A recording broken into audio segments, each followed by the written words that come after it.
మొన్న అసెంబ్లీలో చెప్పింది 685.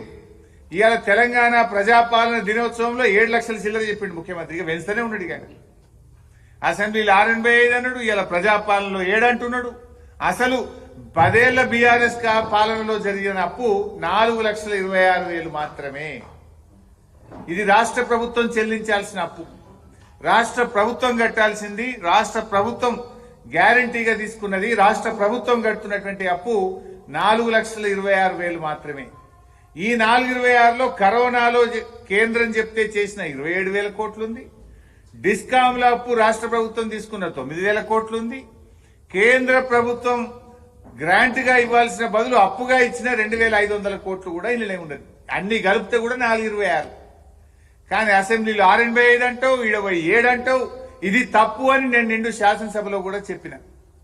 అంటే ఎవడైనా నేను దివాలా దివాలా అంటే రాష్ట్రానికి పరువు ఉంటుందా, పరపతి ఉంటుందా? రాష్ట్రం యొక్క పరపతిని నువ్వు దివాలా చేస్తున్నావు. ఎవడని చెప్పుకుంటాడా? లేనిది చెప్తాడా? ఉన్నది చెప్పాలి. లేనిది కూడా అంటే బీఆర్ఎస్ పార్టీ మీద బురద జల్లబోయి నువ్వు తీసుకున్న గొయ్యిలో నువ్వే పడుతున్నావు. కన్ను తెరువు. ఇప్పటికన్నా పరిపాలించాల్సింది 5 ఏళ్ళు నువ్వు కదా. రాష్ట్రం ప్రతిష్ట దెబ్బతీసి, రాష్ట్రం ప్రతిష్ట మసకబారే విధంగా చేసి, లేని అప్పులను చెప్పి రాష్ట్రం దివాలా తీసిందని నువ్వు చెప్తే జరిగే నష్టం రాష్ట్రానికి, పరిపాలించే నీకు కూడా నష్టం జరుగుతుంది. రాష్ట్రం యొక్క గౌరవం దెబ్బతింటది. ఏ మూర్ఖుడు కూడా ఇట్లాంటి పని చేయడు. ఏ పిచ్చి వాళ్ళు కూడా ఇట్లాంటి పని చేయరు. కానీ మీరు దురదృష్టం ఏంటంటే నీకు రాష్ట్ర రాజకీయాల కంటే, నీకు రాష్ట్ర భవిష్యత్తు కంటే నీ రాజకీయాలు ముఖ్యమైపోయింది. నీకు రాష్ట్ర భవిష్యత్తు కోసం పనిచేయాలి. ఎవరు పదవిలో శాశ్వతం కాదు. ఉన్నంతకాలం నిజాయితీగా పనిచేయి, ప్రజల కోసం పనిచేయి, ప్రజలకు ఇచ్చిన మాట మీద దృష్టి పెట్టు. పొద్దుగా లేస్తే నువ్వు కేసీఆర్ను వల్లించకుండా నువ్వు బతకలేవైంది. నీకన్నా రోగమా శాపం ఉందో నాకైతే అర్థమైతలేదు. మాట్లాడితే కేసీఆర్ని ఎదుగుతావు. నువ్వు ప్రజలకు ఇచ్చిన హామీ ఏంది? ఇప్పుడు ఓట్లున్నాయా, సీట్లున్నాయా? గా రైతుల గురించి ఆలోచించు. మహిళలకు ఇస్తాన్న 2,500 గురించి ఆలోచించు. వృద్ధులకు ఇస్తాన్న 4,000 పెన్షన్ గురించి ఆలోచించు. రుణమాఫీ పూర్తి చేయి. వానకాలం పంట పూర్తయితుంది. రైతు భరోసా 7,500 చెప్పనై. అరే పిల్లలంతా రోడ్ల మీద పురుగులన్నం తినలేక రోడ్ల మీదకి వస్తున్నారు. ఇవాళ కూడా ఎక్కడో స్కూల్లో రోడ్ల మీదకి వచ్చి మేము తినలేకపోతున్నాం, పురుగులన్నం పెడుతున్నారు అంటున్నారు. గవర్నమెంట్ స్కూళ్ళన్నీ కుప్పైపోతున్నాయి, హాస్టళ్లు కుప్పైపోతున్నాయి. ఎస్సీ హాస్టళ్లలో ఇదివరకు బట్టలు రాలే, పిల్లలకు బుక్స్ రాలే, పిల్లలకు భోజనం లేదు, కాస్మోటిక్ ఛార్జెస్ లేదు, ఆగమైపోతున్నారు. ఎస్సీ ఎస్టీ గురుకులాల పిల్లలు ఆగమైతున్నారు. దాని మీద ఆలోచించి చేయాల్సిన పని ఇచ్చిపెట్టి పొద్దుదాకా కేసీఆర్ తిట్టుడే గిదాను చేసేది. బాధ కలుగుతుంది. పొద్దుగాల అమరవీరుల స్తూపం దగ్గర వేయండు. ఎవరున్నారే ఫోటోలో చూసిరా మీరు? అంత తెలంగాణ ద్రోహులే ఉన్నారు దాంట్లో. దానం నాగేంద్రనుడు పక్క పూట ఒక్కనాడన్నా జై తెలంగాణ అన్నోళ్ళు కాదు, ఒక్కనాడు తెలంగాణ కోసం కొట్లాడినోడు కాదు.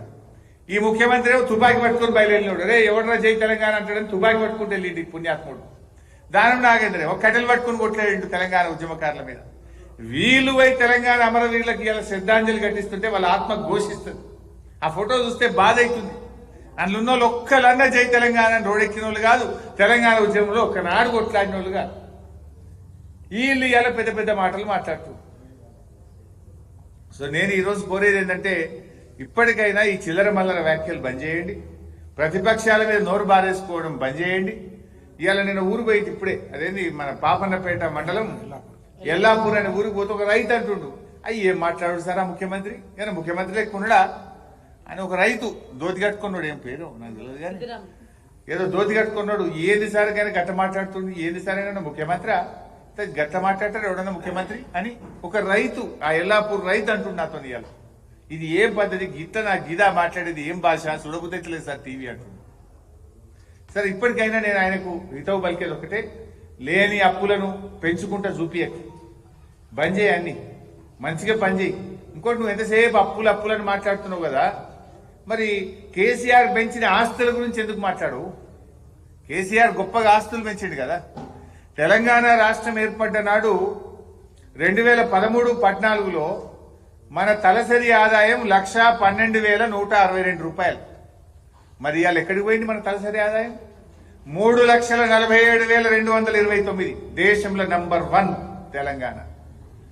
ఈ దేశంలో 28 రాష్ట్రాల్లో తలసరి ఆదాయంలో అగ్రభాగాన తెలంగాణను నిలబెట్టిన కేసీఆర్ గురించో ఆ తలసరి ఆదాయం గురించి నీకెందుకో నోరు రాదు. జిఎస్డిపి మన రాష్ట్ర స్థూల ఉత్పత్తి రాష్ట్రం ఏర్పడ్డ నాడు 4,51,000 కోట్లుంటే ఈరోజు 14,63,000 కోట్లకు పెంచారు. 160% పెరిగింది. దీని గురించి రేవంత్ రెడ్డి నోట్లకెళ్ళి ఎందుకో రాదు. ఇది రాష్ట్ర సంపద పెరిగింది, రాష్ట్రంలో పౌరుల సంపద పెరిగింది, తలసరి ఆదాయం పెరిగింది, ఆస్తుల కల్పన జరిగింది, దేశ జీడిపికి 5.1% మనము కాంట్రిబ్యూట్ చేస్తా ఉన్నాం.